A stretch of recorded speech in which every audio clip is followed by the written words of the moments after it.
మీ వెన్నుముక ఆరోగ్యం మీ మొత్తం జీవనశైలిపై ప్రభావం చూపుతుంది. అయితే పొరపాట్లు, చెడు అలవాట్లు లేదా పని ఒత్తిడి వల్ల వెన్ను నొప్పి, డిస్క్ సమస్యలు మరియు ఇతర శరీర నొప్పులు వస్తుంటాయి. ఇలాంటి సమస్యలను మీరు ఎదుర్కొంటున్నారా? సమయానికి సరైన చికిత్స తీసుకోకపోతే దీని ప్రభావం ఎంతవరకు ఉంటుంది అనే విషయాలపై ఈరోజు మనతో పాటు డాక్టర్ ధీరజ్ మణికంఠ, వెన్నుముక నిపుణులు, మీకు సరైన సమాచారం అందించేందుకు సిద్ధంగా ఉన్నారు. మీ వెన్నుముక ఆరోగ్యాన్ని కాపాడుకోవాలంటే ఈ వీడియోను మీరు పూర్తిగా చూడండి. సార్ నమస్కారం అండి. నమస్కారం. వెన్నుముక సమస్యలు ఎలా ఉంటాయండి? ఇప్పుడు వెన్నుముక్క సమస్యలని మనం ఐదు రకాలుగా డివైడ్ చేయొచ్చండి. ఫస్ట్ ఏంటంటే ఫ్రాక్చర్స్. మనం వినే ఉంటాము, చెట్టు నుంచి పడిపోవటం కానీ, లేకపోతే వృద్ధాప్యంలో అంటే ఓల్డ్ ఏజ్లో పడిపోతే ఫ్రాక్చర్స్ ఫస్ట్ అయితే. రెండోది ఏంటంటే వెన్నుపూసల కణితలు. మూడోది వెన్నుపూసలో వచ్చే ఇన్ఫెక్షన్స్. నాలుగోది ఏంటంటే గూని. అది చిన్న వయసులో అవ్వచ్చు, వృద్ధాప్యంలో అవ్వచ్చు. అండ్ ఐదోది మోస్ట్ కామన్, అంటే చాలా ఎక్కువగా మనం చూసేది వెన్నుపూసలు ఈ సమస్యలు అంటే అరుగుదల. మనం వినే ఉంటాం మెడపూసలు అరిగినాయి, వెన్నుపూసలు అరిగినాయి. సో దీనివల్ల ఏంటంటే డిస్క్ ప్రాబ్లమ్స్, సయాటికా. సో ఏ వెన్నుపూస సమస్యలైనా మనం 5 భాగాలుగా డివైడ్ చేసి చూస్తామండి. వెన్ను సమస్య ఏదన్నా వస్తే కేవలం సర్జరీలే పడతాయి, లేకపోతే మందులతో కూడా నయం చేయొచ్చు. ఇప్పుడు మనకు వచ్చే ఈ సమస్యలు మనం ఏదైతే చెప్పుకున్నామో, ఈ ఏవైనా ఫ్రాక్చర్స్ కానీ, ఇన్ఫెక్షన్స్ కానీ, లేకపోతే వెన్నుపూస కణితలు కానీ, అరుగుదల కానీ, వీటన్నిటిలో 95% అంటే మనం 100 మందిలో ఈ ప్రాబ్లమ్స్ చూస్తే కానీ 95 మందికి ఏంటంటే అవి మందులు, ఇంజెక్షన్స్తో క్యూర్ అవుతాయండి. ఓన్లీ 5గురికి, అంటే 100లో 5గురికో లేకపోతే 5% వాళ్ళకి ఏంటంటే ఆపరేషన్లు అవసరం. సో ఇదేంటంటే జనరలైజ్డ్ అపోహ, అంటే వెన్నుపూస సమస్యలు అన్నిటికీ ఆపరేషన్లు చేయాలనేది అది రాంగ్ అండి. సో చాలా వరకు మందులు, ఫిజియోథెరపీ, ఇంజెక్షన్స్ మనం ట్రీట్ చేయొచ్చు. ఇప్పుడు మనకేంటంటే మన వెన్నుపూసలో ఇప్పుడు మెడ భాగము, మధ్య భాగము, నడుము భాగం అనగా డివైడ్ చేస్తాము. మెడ భాగంలో చూసుకుంటే 6 డిస్కులు ఉంటాయండి. అదే కనుక మధ్య భాగంలో చూసుకుంటే 11 ఉంటాయి. నడుములో చూసుకుంటే 5 డిస్కులు ఉంటాయి. సో మేజర్గా ఏంటంటే ఫంక్షన్ అయ్యి అంటే పనిచేసే డిస్కులు ఇవే అండి. సో దీంట్లో ఉన్న ఇంపార్టెన్స్ మెడకి అను నడుము భాగానికి. ఎందుకంటే మధ్య భాగంలో ఏదైతే ఉందో మనకి ఏంటంటే రిబ్స్ ఉంటాయి. సో దానివల్ల ఏంటంటే అక్కడ సమస్యలు అనేవి చాలా రేరు.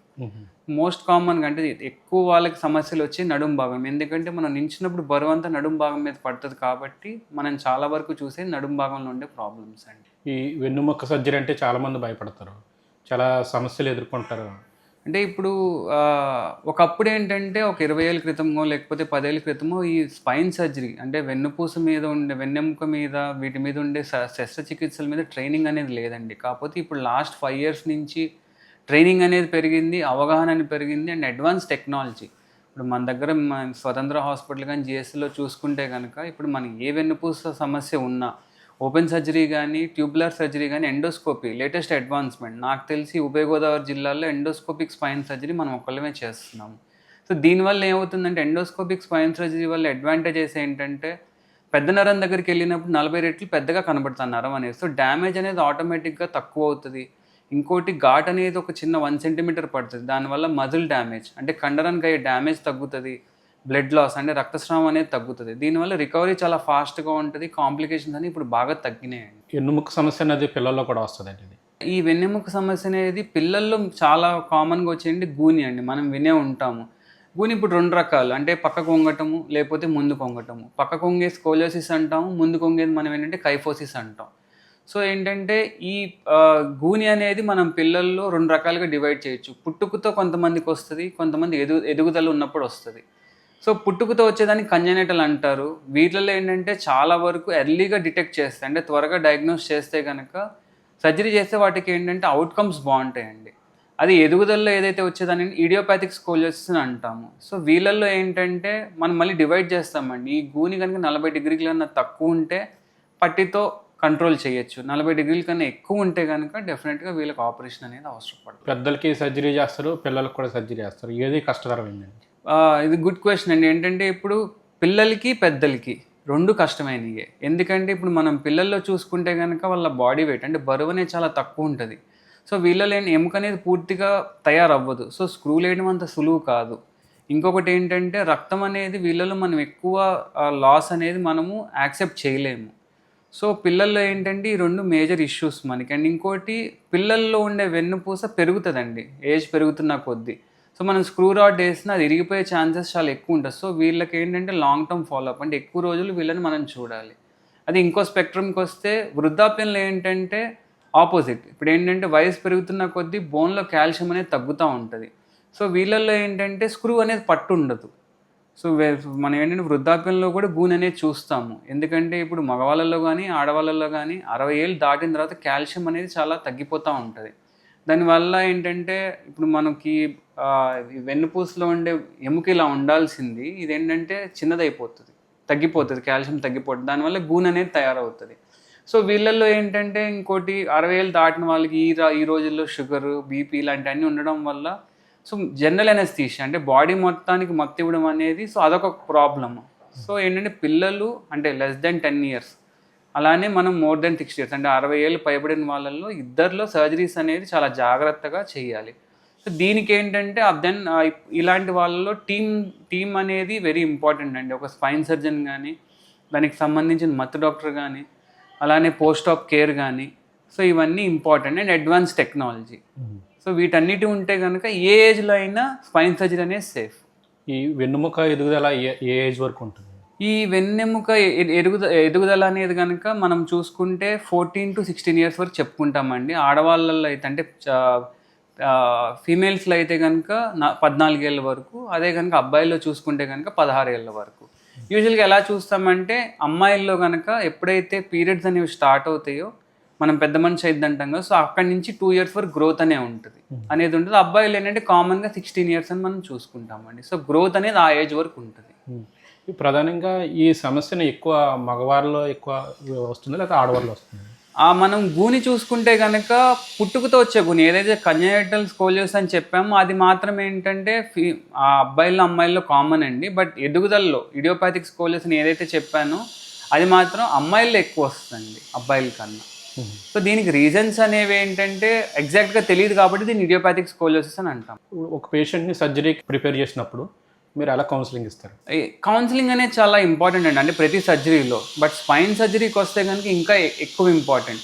ఇప్పుడు ఎందుకంటే మనము ఫస్ట్ ఆఫ్ ఆల్ ఇప్పుడు మనం చెప్పుకున్నట్టు ఈ వెన్నుపూస సమస్యలు మనం ఎప్పుడు సర్జరీ చేస్తాము, ఏదన్నా నడవలేకపోవటం, అంటే మనం మెడ ప్రాబ్లమ్స్ చూసుకుంటే ఏంటంటే కాలు చేతులు తిమ్మిలు రావటము, కాళ్ళు చేతులు బలహీనపడిపోవటం. సేమ్ నడుము భాగంలో చూసుకుంటే disc problem, canal stenosis problem ఉన్నప్పుడు ఏంటంటే వాళ్ళకి ఏంటంటే పాదాలు బలహీనపడిపోవటం, ఇలాంటివి వచ్చినప్పుడు మనం ఆపరేషన్ అనేది చేస్తాము. చాలామంది ఏంటంటే నెగ్లెక్ట్ చేస్తారండి. మన దగ్గరకు వచ్చే టైంకి ఏంటంటే చాలా డ్యామేజ్ అయిపోతుంది. సో ఇలాంటి వాళ్ళల్లో మనం సర్జరీ చెప్పినప్పుడు కౌన్సిలింగ్ చాలా ఇంపార్టెంట్ రోల్ ఉంటుంది. ఎందుకంటే మనం సర్జరీ చేసిన తర్వాత పేషెంట్ ఎక్స్పెక్టేషన్ అంటే వాళ్ళు ఊహించేది ఏంటంటే మొత్తం నార్మల్ అయిపోతాం. బట్ అలా ఉండదండి. ఒకసారి నరం డ్యామేజ్ అయిన తర్వాత రికవర్ అవ్వడానికి చాలా టైం పడుతుంది, రికవర్ కూడా అవ్వకపోవచ్చు. సో మనం వెన్నుపూసకి సర్జరీ చేసేటప్పుడు ఈ కౌన్సిలింగ్ అనేది ఇంపార్టెంట్. సో ఏంటంటే మనము చెప్పేటప్పుడు ఎక్స్పెక్టేషన్ ఇవ్వాలి. మనం ఏంటంటే ప్రతి పేషెంట్ చెప్పేది ఏంటంటే మనం ఆపరేషన్ చేసేది ఇక్కడి నుంచి సమస్య పెరగకుండా ఉండడానికి. బట్ చేసిన తర్వాత కంప్లీట్గా నార్మల్గా వస్తే నేను ఏ పేషెంట్కి ఎష్యూరెన్స్ ఇవ్వనండి. ఈ కాంప్లికేషన్స్ ఎలా ఉంటాయి సర్జరీ తర్వాత? కాంప్లికేషన్స్ అనేవి అదే చెప్పినట్టు ఇప్పుడు మనకున్న అడ్వాన్స్డ్ టెక్నాలజీ కానీ ఉన్న మంచి మనకి స్పైన్ సర్జరీ టీమ్ కానీ ఉంటే కనుక ఈ కాంప్లికేషన్ రేట్ అనేది హార్డ్లీ 2 to 3% ఉంటుందండి. సో వీళ్ళలో ఏంటంటే మెడలో చూసుకుంటే కనుక కొద్ది కాంప్లికేషన్ రేట్ ఎక్కువ, ఎందుకంటే అక్కడ పెద్ద నరం కిందకి వెళ్తుంది కాబట్టి ఒక 4 to 5%. అది కూడా ఉంటే ఏంటంటే ఫస్ట్ ఏంటంటే టెంపరీ వీక్నెస్, అంటే టెంపరీ బలహీనపడటం కాళ్ళు కానీ చేతులు కానీ. అది కూడా వాళ్ళు వచ్చే స్టేజ్ అండి. ఎర్లీ స్టేజ్లో వస్తే కనుక సక్సెస్ రేట్ చాలా ఎక్కువ ఉంటుంది, 99 వరకు చెప్పొచ్చు. కొద్దిగా లేట్ స్టేజ్లో వస్తే కనుక అది 90 to 93% ఉంటుంది.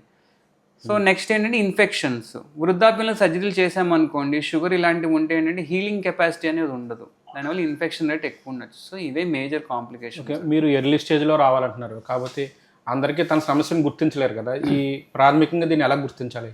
నాకు వెన్నుముక సమస్య ఉందని ఎలా గుర్తించాలని? సో ఫస్ట్ ఏంటంటే ఇప్పుడు వెన్నెముకకు వచ్చే సమస్యలో చూసుకుంటే అరుగుదలే చాలా కామన్. సో ఎలా గుర్తించవచ్చు? ఫస్ట్ మనం మెడ భాగం చూసుకున్నాం అనుకోండి, మెడ నొప్పి అనేది కంటిన్యూగా 3 months కన్నా ఎక్కువ ఉండడం, లేకపోతే జ్వరం అనేది రావటము. నెక్స్ట్ ఏంటంటే కాళ్ళు చేతులు తిమ్మిర్లు, భరించలేని తిమ్మిర్లు రావటం, నడుస్తుంటే ఇంబ్యాలెన్స్ అంటాం, అంటే పడిపోతున్నా అనిపించటం, ఎవరైనా సపోర్ట్ ఉంటేనే నడవగలుగుతున్నా అనిపించటము. నెక్స్ట్ మెయిన్ థింగ్ ఏంటంటే 60 years కన్నా ఎక్కువ వృద్ధాప్యంలో ఏంటంటే యూరిన్ ప్రాబ్లమ్స్ అండి, అంటే యూరిన్ కంట్రోల్ చేసుకోలేకపోవటము, తెలియకుండా అయిపోవటము. యూరిన్ ప్రాబ్లం అనేది చాలా ఎర్లీగా వస్తుంది, చాలా నెగ్లెక్టెడ్. ఎప్పుడైతే ఈ ప్రాబ్లమ్స్ ఉండి మెడ నొప్పి తిమ్మిర్లు అనేవి ఎర్లీ స్టేజ్లో ఉన్నప్పుడు వస్తే కనుక సక్సెస్ రేట్ అనేది చాలా బాగుంటుంది. సేమ్ అలానే నడుము కూడా మనం చూసుకున్నాం అనుకోండి, ఇప్పుడు సయాటికా అని అంటారు. సయాటికా ఏంటంటే డిస్క్ మనకి ఎప్పుడైతే ఇట్లా బయటకు వచ్చిందనుకో, ఈ నరం మీద ఒత్తిడి పడితే ఆ కాలు లాగుతుంది అటువైపు, ఎడం వైపు కానీ కుడివైపు కానీ. నెక్స్ట్ లంబార్ కెనాల్ స్టెనోసిస్ అంటాం. ఈ పెద్ద నరం పైన కండ అనేది ఉంటుంది. ఈ కండ ఏంటంటే వయసుతో పాటు పెరుగుతూ ఉంటుంది. ఆ పెరిగినప్పుడు ఈ నరాల మీద ఒత్తిడి పడినప్పుడు ఏంటంటే కాలు తిమ్మిలు రావటం, కాలు బలహీనపడటం ఉంటుంది. సో ఎర్లీగా మనకి ఎప్పుడైతే కాళ్ళు బరువెక్కుతున్నాయి అనిపిస్తుంది అంటే కనుక అలాంటి కానీ, లేకపోతే నడువు నొప్పి కానీ 3 నెలల కన్నా ఎక్కువ ఉంటే కనుక కంపల్సరీ ఒక స్పైన్ సర్జన్ని కన్సల్ట్ చేయాలండి. వాళ్ళు కనుక డయాగ్నోస్ చేసి ఎర్లీగా కనుక సర్జరీ చేయించుకుంటే రికవరీ రేట్ 100% ఉంటుంది. ఈ స్పైనల్ స్టెనోసిస్ అంటే ఏంటండి? అది స్పైనల్ స్టెనోసిస్ అంటే ఏం లేదండి. ఇప్పుడు స్పైనల్ కెనాల్ అంటామండి. కెనాల్ అంటే ఏం లేదు, ఇప్పుడు పెద్ద నరం ఉంటుంది. ఆ పెద్ద నరము మన ఎముక వెనక నుంచి కిందకి వెళ్తుందండి. సో ఏదైతే ఈ పెద్ద నరం వెళ్ళే ప్లేస్ ఉంటుందో దాన్ని మనం స్పైనల్ కెనాల్ అంటాము. ఎప్పుడైతే ఈ స్పేస్ అనేది తగ్గిపోతుందో ఆ పెద్ద నరానికి ఏంటంటే వెళ్ళే ఏరియా మొత్తం తగ్గిపోతుంది. సో దాన్ని స్పైనల్ కెనాల్ స్టెనోసిస్ అంటాం. అది ఎప్పుడు ఉండొచ్చు, ఇప్పుడు డిస్క్ అనేది బయటకు వచ్చింది అనుకోండి, అది పెద్ద నరం మీద ఒత్తిడి పడుతుంది. అలానే పెద్ద నరం మీద ఉన్న కండ పెరిగినా ఏంటంటే పెద్ద నరం మీద ఒత్తిడి పడుతుంది. ఎప్పుడైతే ఆ ఒత్తిడి పడింది అనుకోండి, నరాలు ఏంటంటే వెళ్ళే ప్లేస్ తగ్గిపోవటం వల్ల దానికి రక్తస్రావం తగ్గుతుంది. దానివల్ల ఈ తిమ్మిలు రావటము, కాళ్ళు ఆగటము, కాళ్ళు బరువెక్కటము, కాళ్ళు బలహీనపడటం అనేది జరుగుతుంది. సో అదే స్పైనల్ కెనాల్ స్టెనోసిస్ అని అంటాం. ఈ పిల్లల్లో వచ్చి వెన్నెముక సమస్యలను అది ఎలా గుర్తించాలండి? ఈ పిల్లల్లో మనం మెయిన్ చూడాల్సిన ఏంటంటే వెన్నెముక సమస్యల్లో వచ్చేది గూని అండి ఫస్ట్ది. సో ఇదే మెయిన్. పిల్లల్లో ఏదన్నా వచ్చింది అంటే కనుక సో మనం ఇది ఎట్లా గుర్తించాలంటే నడువు నొప్పి అండి. పిల్లల్లో యూజువల్గా నడువు నొప్పి అనేది చాలా రెడ్ ఫ్లాగ్స్ అయినా అంటాం, అంటే డేంజర్స్ అయినా అంటాము. సో పుట్టుకతో ఏదన్నా గూని వస్తే కనుక డెఫినెట్గా మనకి తెలిసిపోతుందండి. అంటే మనం ఏంటంటే కైఫోసిస్ అని అంటాం, అంటే ఇట్లా ముందు కొంగిపోయినట్టు ఉండటం. సో ఇలాంటివి ఏమైనా ఉంటే కనుక ఎర్లీగా డిటెక్ట్ చేయాలి. ఒకవేళ బాగా చిన్న వయసు అంటే సంవత్సరం కన్నా తక్కువ, 2 ఏళ్ళ కన్నా తక్కువ కనుక ఈ వెన్నెపూస ప్రాబ్లం స్టార్ట్ అయిందంటే కనుక పిల్లలు నడవలేరండి. నార్మల్గా 1 ఇయర్కి పిల్లలు నడుస్తారు. సో ఆ నడక అనేది లేట్ అవుతుందంటే కనుక డెఫినెట్గా ఒక స్పైన్ సర్జన్ని కన్సల్ట్ చేయాలి. ఈ స్పైన్ సర్జన్ మీరు ఏ విధానంగా చేస్తారండి? ఇప్పుడు మనం ఈ స్పైన్ సర్జరీ చేయటం ఏంటంటే అండి, ఒక 20 ఏళ్ళ క్రితం ఏంటంటే ఓపెన్ సర్జరీస్ చేసేవాళ్ళం. మెల్లగా ఏంటంటే ఆ ఓపెన్ సర్జరీస్ అనేది ఇప్పుడు ఎండోస్కోపిక్గా కన్వర్ట్ చేస్తున్నాం. డిఫరెన్స్ ఏంటంటే అండి, ఏదైనా ఈ పెద్ద నరం మీద ఒత్తిడి తీయాలి. ప్రిన్సిపల్ ఆఫ్ సర్జరీ అంటే మనం సర్జరీ మెయిన్గా చేసేది రీజన్ అదే. ఓపెన్ సర్జరీ అనుకోండి, ఆ ఘాట్ అనేది 10 సెంటీమీటర్లు ఉంటుంది. ఆ కండ మనం సపరేట్ చేసుకొని నరాన్ని ఫ్రీ చేస్తాము. అదే కనుక ఎండోస్కోపిక్ స్పైన్ సర్జరీ అంటే చిన్న ఘాటు ద్వారా మనం లోపలికి వెళ్ళి ఆ నరాన్ని ఫ్రీ చేస్తాము. తద్వారా ఏంటంటే కొల్లెటరల్ డ్యామేజ్, అంటే ఆ నరం వరకు వెళ్ళేటప్పుడు ఆ మజిల్ అనే డ్యామేజ్ చాలా తగ్గిపోతుంది. తగ్గిపోవడం వల్ల ఏమైందంటే రక్తస్రావం అనేది తగ్గుతుంది. దానివల్ల రికవరీ చాలా ఎక్కువ ఉంటుంది. సో ఇప్పుడు ఏంటంటే మనం ఓపెన్ చేయొచ్చు, ఎండోస్కోపీ ద్వారా చేయొచ్చు. బట్ ఇప్పుడు 90% ఆఫ్ ద ప్రాబ్లం మనం ఎండోస్కోప్ ద్వారానే చేస్తున్నాం. మినిమల్ ఇన్వెన్సివ్ సర్జరీస్ అంటే ఏంటంటే ఆ లాభ నష్టాలు ఏంటి దాని గురించి? మినిమల్ ఇన్వేసివ్ స్పైన్ సర్జరీ ఇప్పుడు మనం చెప్పుకున్నట్టు ఏంటంటే ఎప్పుడైతే వెన్నుపూసకి సర్జరీలు మొదలైనాయి అప్పుడు ఏంటంటే ఓపెన్ సర్జరీస్ అయ్యాయండి. సో ఇప్పుడు మనం చూసుకుంటే వెన్నుపూసలో ప్రాబ్లమ్స్ అన్నీ నరం మీద ఒత్తిడి వల్లే. సో మనం ఈ నరం వరకు వెళ్ళాలంటే కనుక ఘాట్ అనేది పెద్దగా పెట్టి ఆ కండని జరిపి ఎముకని కొద్దిగా తీసి నరాన్ని ఫ్రీ చేయాలి. సో ఇది పాత సర్జరీస్. బట్ ఇప్పుడు ఏంటంటే మినిమల్ ఇన్వేసివ్ సర్జరీస్ ఏంటంటే ఎండోస్కోప్ ద్వారా చేస్తాము. అంటే ఏంటంటే ఎండోస్కోప్ అనేది ఒక 1 సెంటీమీటర్, మనం ఇప్పుడు పొట్టలో అయితే ఎట్లయితే లాప్రోస్కోపిక్ సర్జరీస్ అని విన్నామో, ఎండోస్కోపిక్ స్పైన్ సర్జరీస్ అనేవి చాలా లేటెస్ట్ ఇన్నోవేషన్స్. దీనివల్ల ఏంటంటే మనం ఒక చిన్న 1 సెంటీమీటర్ ఘాటు ద్వారా నరం దగ్గరికి వెళ్ళి నరాన్ని ఫ్రీ చేస్తాం. సో తద్వారా ఏమవుతుందంటే చాలా అడ్వాంటేజెస్. ఇప్పుడు ఆ మజిల్ అనేది ఏదైతే కండ అనేది డ్యామేజ్ అనేది చాలా తక్కువ అవుతుంది. బ్లడ్ లాస్, రక్తస్రావం అనేది చాలా తక్కువ అవుతుంది. దానివల్ల ఏంటంటే హాస్పిటల్ ఉండాల్సిన టైం తగ్గిపోతుందండి. డే కేర్లా చేస్తాం. అంటే ఏదన్నా పేషెంట్ మనం ఆపరేషన్ అని చెప్పి వాళ్ళు ఒప్పుకున్న తర్వాత పేషెంట్ని మనం మార్నింగ్ 8 o'clock పిలిచి ఈవినింగ్ 8 o'clock డిశ్చార్జ్ చేసేస్తాం. ఎంత పెద్ద సర్జరీస్ అయినా ఎండోస్కోప్ ద్వారా. సో వీటిని డే కేర్ ప్రొసీజర్స్ అంటారు. సో ఇవి అడ్వాంటేజెస్. దానివల్ల ఏంటంటే వాళ్ళు వర్క్కి రిటర్న్ ఆఫ్ వర్క్ అని అంటాం. వాళ్ళ పని మళ్ళీ మొదలు పెట్టుకునేది చాలా టైం తగ్గుతుంది. సో రికవరీ అనేది చాలా ఫాస్ట్ ఉంటుందండి ఈ మినిమల్ ఇన్వేసివ్ స్పైన్ సర్జరీస్ వల్ల. డిసడ్వాంటేజెస్ అనేవి ఏమీ లేవండి. ఏంటంటే ఇప్పుడు లేటెస్ట్ ఇన్నోవేషన్ కాబట్టి ఇది కాస్ట్ అనేది కొద్దిగా ఎక్కువ. బట్ ఏంటంటే గ్రాడ్యువల్గా మనమైతే స్వతంత్ర హాస్పిటల్లో ఆ ఎండోస్కోపిక్ స్పైన్ సర్జరీస్ కూడా చాలా తక్కువ కాస్ట్కి చేస్తున్నాం. ఇప్పుడు పిల్లల్లో వస్తువులకి ఎండోస్కోపీ సర్జరీ విధానం ఎంతవరకు సక్సెస్ అవుతుంది? పిల్లల్లో ఎండోస్కోపీ అని కాదండి, ఈ గూని సర్జరీస్ ఏవైతే ఉన్నాయో దానికి మినిమల్ ఇన్వేజివ్ సర్జరీస్ అయితే చేస్తున్నాం. మినిమల్ ఇన్వేజివ్ అంటే సేమ్ కాన్సెప్ట్ అండి. ఇప్పుడు ఏంటంటే ఓపెన్ చేయకుండా చిన్న ఘాటు ద్వారా స్క్రూలు అనేవి వేసి ఆ గూని అనేది కరెక్ట్ చేస్తాము. సో డెఫినెట్గా దీనివల్ల ఏంటంటే పిల్లల్లో మెయిన్ ఏంటంటే సర్జరీస్ మనం చేయాలనుకున్నప్పుడు బ్లడ్ లాస్ అంటే రక్తస్రావం అనేది చాలా ఇంపార్టెంట్ ఫ్యాక్టర్. ఈ మినిమల్ ఇన్వేజివ్ సర్జరీస్ వల్ల ఏంటంటే ఆ రక్తస్రావం అనేది చాలా తగ్గించడం వల్ల మనకి అవుట్కమ్ బాగుంటుంది, రికవరీ అనేది చాలా బాగుంటుంది. సో ఈ పిల్లల్లో అయితే ఇంకా ఏంటంటే ఈ గూని కరెక్షన్ అనేవి ఎండోస్కోప్ ద్వారా ఇంకా మనం చేయట్లేదండి. ఇంకేమన్నా అడ్వాన్స్డ్ టెక్నాలజీ ఏదన్నా ఉందండి ఈ ఎండోస్కోపీ కాకుండా? ఇప్పుడు ఎండోస్కోప్తో పాటు మనకి ఏంటంటే రోబోటిక్ స్పైన్ సర్జరీ. ఇప్పుడు రోబోట్ అనేది మనం అందరం వింటుంది ఏంటంటే లాప్రోస్కోపిక్ సర్జరీస్ రోబోట్ ద్వారా కానీ, లేకపోతే కిడ్నీ సమస్యలు రోబోట్తో కానీ, అలానే ఏంటంటే వెన్నుపూసకు సంబంధించిన సర్జరీలు కూడా రోబోట్తో చేస్తున్నామండి. సో దీనివల్ల యాక్యురసీ అనేది 100% ఉంటుంది. ఎందుకంటే ఇప్పుడు గూని ఆపరేషన్స్లో వెన్నుపూస అనేది ఇట్లా స్ట్రైట్గా ఉండదు, తిరిగిపోయి ఉంటుంది. దానివల్ల ఏంటంటే కొంతమంది స్క్రూలు వేయడం అనేది చాలా ఇబ్బంది అవుతుంది మామూలుగా ఓపెన్ సర్జరీలు అయితే. అదే రోబోటిక్ సర్జరీలో ఏంటంటే మనకి వేసేటప్పుడు ఎక్కడ కరెక్ట్గా వెళ్ళాలో, పెద్ద నరం డ్యామేజ్ అవ్వకుండా ఎలా వేయగలం అనేది మనకి రోబోట్ ద్వారా యాక్యురసీ 100% ఉంటుంది. దానివల్ల టైం అనేది చాలా త్వరగా అయిపోతుంది, రికవరీ అనేది చాలా బాగుంటుంది, నరం డ్యామేజ్ అనేది చాలా చాలా తగ్గిపోతుంది. సో ఇప్పుడున్న అడ్వాన్స్మెంట్స్లో మనం స్పైన్లో చూసుకుంటే కనుక ఎండోస్కోపిక్ స్పైన్ సర్జరీస్ ఒక ఆర్మ్ అయితే, ఇంకోటి రోబోటిక్ స్పైన్ సర్జరీస్ అండి. వన్స్ మీరు గూనికి సర్జరీ చేసిన తర్వాత ఒక సాధారణంగా కావాలంటే ఎన్ని రోజులు పడుతుంది? ఇప్పుడు గూనికి సర్జరీలు చేయటం అంటే ఏంటంటే స్క్రూ రాడ్ వేసి మనం ఆ గూని ఒకవేళ 60 డిగ్రీలు ఉంటే దాన్ని 30-20 డిగ్రీలు తీసుకొస్తాము. సో రొటీన్గా ఏంటంటే ఈ గూని సర్జరీస్లో సేఫ్టీ అనేది చాలా ఇంపార్టెంట్. సో దానికి ఏంటంటే మనకు ఒక టీం కావాలండి. ఫస్ట్ ఆఫ్ ఆల్ ఒక ఎఫిషియెంట్ స్పైన్ సర్జన్తో పాటు మనకు ఒక న్యూరో అనెస్థెటిస్ట్ అంటే మత్తు డాక్టర్ కూడా చాలా ఎఫిషియెంట్ అయ్యి ఉండాలి. సో సేఫ్టీ కోసం మనం ఏం చేస్తామంటే ఆపరేషన్ టైంలో న్యూరల్ మానిటరింగ్ అనే పరికరాన్ని యూజ్ చేస్తాం. సో తద్వారా ఏమవుతుందంటే నరాన్ని మనము ఇప్పుడు ఈ గూని వంకర ఉన్నప్పుడు లోపల పెద్ద నరం కూడా వంకరగానే ఉంటుంది. సో ఎప్పుడైతే దాన్ని స్ట్రైట్ చేస్తున్నామో పెద్ద నరం మీద పెద్ద నరం కూడా కొద్దిగా అటు ఇటు జరిగినప్పుడు డ్యామేజ్ అయ్యే ఛాన్సెస్ ఉన్నాయి. దీన్ని తగ్గించడానికి ఎఫిషియన్సీ పెంచడానికి న్యూరల్ మానిటరింగ్ వాడామనుకోండి, దానివల్ల సక్సెస్ రేట్ 99% ఉంటుంది. సో ఈ గూని అయిన పేషెంట్స్కి ఏంటంటే మనం నెక్స్ట్ రోజే నడిపించేస్తామండి. సో ఆ స్క్రూ రాడ్లు కలిసిపోవడానికి మినిమం 3 months పడుతుంది. సో యూజువల్గా పిల్లల్లో ఈ గూని ఆపరేషన్ చేస్తాం కాబట్టి ఒక 3 weeks మనం ఇంట్లో రెస్ట్ తీసుకోమని చెప్తాం. అంటే రెస్ట్ ఇన్ ద సెన్స్ బయటికి వెళ్ళొద్దని చెప్తాము. ఇంట్లో వాళ్ళు నడవటం అన్నీ వాళ్ళే చేసుకోవచ్చు. 1 month తర్వాత నుంచి స్కూల్ జాయిన్ అయిపోవచ్చు అండి.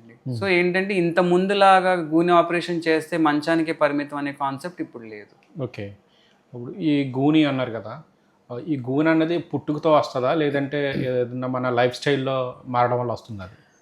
ఇప్పుడు గూని అనేది ఏంటంటే మళ్ళీ మనం డివైడ్ చేసుకుంటే పిల్లల్లో, వృద్ధాప్యంలో చూసుకోవచ్చండి.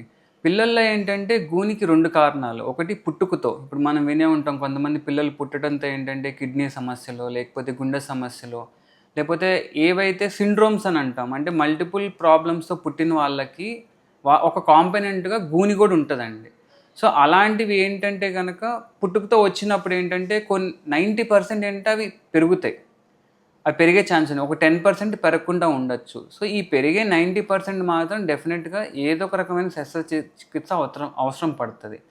రెండో టైప్ ఏంటంటే ఎదుగుదల. అంటే ఇప్పుడు 10 నుంచి 14 ఏళ్ళ వయసులో ఏంటంటే ఇడియోపాథిక్ స్కోలియోసిస్ అని అంటాము. అంటే ఇదేంటంటే ఇడియోపాథిక్ అని ఎందుకు అంటామంటే మెడిసిన్లో ఈ టర్మ్ ఎప్పుడు వాడతామంటే ఎగ్జాక్ట్ రీజన్ తెలియనప్పుడు. సో ఈ వయసులో ఏంటంటే స్కోలియోసిస్ అంటే పక్కకు వంగడం ఉంటుంది. సో ఇవేంటంటే ఒక 40 డిగ్రీల కన్నా తక్కువ ఉందనుకోండి, వీటికి ఏంటంటే మోస్ట్లీ పట్టి వేసుకుంటే సరిపోతుంది. 40 డిగ్రీల కన్నా ఎక్కువ ఉంటే మాత్రం డెఫినెట్గా ఆపరేషన్ అవసరం. సో చిన్నపిల్లల్లో వచ్చే గూని మాత్రము కంపల్సరీ ఏంటంటే త్వరగా డిటెక్ట్ చేయాలి, త్వరగా డయాగ్నోస్ చేయాలి, ఏదన్నా నిజంగా సర్జరీ అవసరమైతే త్వరగా చేయాలి. ఇప్పుడు మీరు అన్నట్టు లైఫ్ స్టైల్ వల్ల వచ్చేది ఏంటంటే వృద్ధాప్యంలోదండి. ఇప్పుడు మగవాళ్ళల్లో కానీ ఆడవాళ్ళల్లో కానీ ఆస్టియోపోరోసిస్ మనం వినే ఉంటాం చాలామంది. ఏంటంటే బోన్లో కాల్షియం తగ్గటం. చాలా అపోహ ఏంటంటే ఆస్టియోపోరోసిస్ అనేది ఆడవాళ్ళల్లో ఉంటుందని, బట్ ఈజ్ రాంగ్ అండి. మగవాళ్ళల్లో కూడా ఆస్టియోపోరోసిస్ ఉంటుంది, కాకపోతే ఆడవాళ్ళల్లో కొద్దిగా ఎక్కువ ఉంటే మగవాళ్ళల్లో తక్కువ ఉంటుంది. సో ఎప్పుడైతే ఆస్టియోపోరోసిస్ అంటే ఇప్పుడు మన బోన్ అనేది ఇలా ఉండాలి ఈ షేప్లో. ఎప్పుడైతే కాల్షియం తగ్గిందనుకోండి, ఈ షేప్ తగ్గిపోయినప్పుడు, ఒత్తిడి పడినప్పుడు ఆ గూన్ అనేది డెవలప్ అవుతుంది. సో డెఫినెట్గా ఆస్టియోపోరోసిస్ అనేది one of the reason is life style modifications. అలాంటివి కనుక మనం కాల్షియం మెయింటెనెన్స్ కానీ డైలీ యాక్టివిటీస్ ఇలాంటివి చేసుకుంటే కనుక వృద్ధాప్యంలో వచ్చే గూన్ని మాత్రం మనం డెఫినెట్గా అవాయిడ్ చేయొచ్చు. ఈ స్పైనల్ ప్రాబ్లం ఉన్న వాళ్ళు ఇంట్లో ఉండే ఫిజియోథెరపీ లాంటివి చేసుకోవచ్చా? ఈ స్పైనల్ ముందే చెప్పినట్టు ఇప్పుడు ఏంటంటే 195 మందికి ఏంటంటే వెన్నుపూస సమస్యలు మందులు ఫిజియోథెరపీ ద్వారానే చేయొచ్చు. ఇంట్లో ఉండి అంటే చాలామంది చేసేది ఏంటంటే యూట్యూబ్లో చూసి చేయటం కానీ లేకపోతే ఆన్లైన్ వీడియోస్ చేయటం కానీ అది రాంగ్ అండి.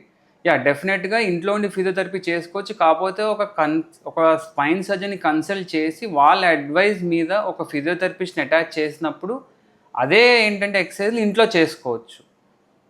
బట్ ఏంటంటే ఓన్ వైద్యం అనేది లేకపోతే జస్ట్ ఎవరి కన్సల్టేషన్ లేకుండా మాత్రం చేయకూడదండి. ఓకే. ఎండోస్కోపీ విధానం, రోబోటిక్ సర్జరీ విధానం ఏది ఎక్యూర్డ్గా ఉంటుంది? ఇప్పుడు ఎండోస్కోప్ అనేది ఏంటంటే వెన్నుపూస సమస్యలు, ఇప్పుడు ఎండోస్కోప్ అడ్వాంటేజ్ ఏంటంటే మనము ఇప్పుడు ఒక నరాన్ని చూసేటప్పుడు దాన్ని 40 రెట్లు పెద్దగా చూపిస్తుంది. సో ఎండోస్కోప్ ద్వారా ఏంటంటే నరంకి అయ్యే డ్యామేజ్ నరం దగ్గరికి వెళ్ళినప్పుడు సేఫ్టీ ఆర్ యాక్యురసీ 100% ఉంటుంది. బట్ రోబోట్ ఏంటంటే వెన్నుపూసల్లో ఏంటి మనకు స్క్రూ వేయడానికి ఉపయోగపడుతుందండి. తద్వారా ఏంటంటే స్క్రూ వేసినప్పుడు పెద్ద నరానికి టచ్ అవ్వకుండా ఉంటుంది. సో ఎండోస్కోపీ రోబోట్ కలిపితే కనుక డెఫినెట్గా యాక్యురసీ ఇస్ 100%. ఓకే. ఇప్పుడు హిప్ రిప్లేస్మెంట్ ఉందండి, నీ రిప్లేస్మెంట్ ఉంది, అలాగే స్పైనల్ రిప్లేస్మెంట్ కూడా ఉంటుందా? ఉందండి. ఇప్పుడు ఎలా అయితే మోకాళ్ళు కానీ తొంటి మార్పిడి ఉన్నాయో అలానే వెన్నుపూసలో కూడా ఈ డిస్క్ ఏదైతే ఉందో మనం ఇప్పుడు చూస్తే ఇది ఇట్లా కదులుతుంది కదా. సో మనం నించొని వంగినప్పుడు ఈ డిస్క్ అనేది ఇట్లా కదలాలి. సో ఒకవేళ కనుక ఇది డ్యామేజ్ అయితే కనుక దీని బదులు డెఫినెట్గా ఇప్పుడు మనకి ఏంటంటే డిస్క్ రిప్లేస్మెంట్ సర్జరీస్ అంటాము. ఇది మెడలో ఉంది, నడుములో ఉంది. దీనివల్ల అడ్వాంటేజ్ ఏంటంటే ఆ మొబిలిటీ అంటే ఆ కదలిక ఏదైతే ఇట్లా ఉందో ఇది నార్మల్గా మనం అచీవ్ చేయొచ్చు. మామూలుగా ఏంటంటే 90% మనం యూజువల్గా చేసే స్క్రూ రాడ్ వేసి దీన్ని బిగించేయటం వల్ల ఈ కదలిక అనేది ఉండదు. కానీ డిస్క్ రిప్లేస్మెంట్ సర్జరీ వల్ల ఏంటంటే ఈ మొబిలిటీ అనేది మెయింటైన్ అవుతుంది. ఓకే. డాక్టర్ గారు, మీరు రోజు చాలామందిని పేషెంట్లు చూస్తూ ఉంటారు కదా, ఒక్కొక్క ప్రాంతం వారికి ఒక్కొక్క సమస్య వస్తుంటుంది. అలా మీరు ఎక్కువ ఏ సమస్యను గుర్తించారండి? మీరు ఏ ప్రాంతం నుంచి ఏ సమస్యను గుర్తించారు? ఇప్పుడు ప్రాంతం అంటే మనం ఈ చుట్టుపక్కల ఇప్పుడు రాజమండ్రి చుట్టుపక్కల చూస్తే చాలామంది ఏంటంటే అండి వ్యవసాయం చేస్తారు. సో వీళ్ళు ఏంటంటే నా దగ్గరకు వచ్చే వాళ్ళల్లో ఒక సుమారు 20-25 ఏళ్ళ నుంచి వ్యవసాయం చేసి వచ్చినప్పుడు నడుములో ఉండే సమస్యలు ఎక్కువగా చూస్తాము. ఎందుకంటే వాళ్ళు బరువులు ఎత్తడం కానీ ఈ బరువులు ఎత్తడం వల్ల ఏంటంటే డిస్క్లు అనేవి శ్వాసతో అరిగిపోయి ఈ పెద్ద నరం మీద ఉన్న కండ పెరగటం వల్ల 2 ప్రాబ్లమ్స్ అండి. డిస్క్తో పాటు కెనాల్ స్టెనోసిస్ ప్రాబ్లం కూడా రావటం వల్ల నా దగ్గరకు వచ్చే వాళ్ళందరూ ఆల్మోస్ట్ లేట్ స్టేజెస్లోనే వస్తున్నారు. ఈ అవగాహన కనుక పెరిగితే వాళ్ళకి ఏంటంటే ముందు మనం డిటెక్ట్ చేస్తే కనుక డెఫినెట్గా మందులు ఫిజియోథెరపీతో ఈ సమస్యలని ఆపరేషన్ లేకుండా ట్రీట్ చేయొచ్చు. ఓకే. వెన్నుముక సమస్యలు ఉన్న వాళ్ళు ముందుగానే గుర్తుంచుకోవాలి. ముందుగా గుర్తుంచుకుని డాక్టర్ గారి దగ్గరికి వస్తే చికిత్స చాలా బెటర్గా ఉంటుందని ధీరజ్ గారు చెప్తున్నారు. సార్ నమస్కారం. Thank you.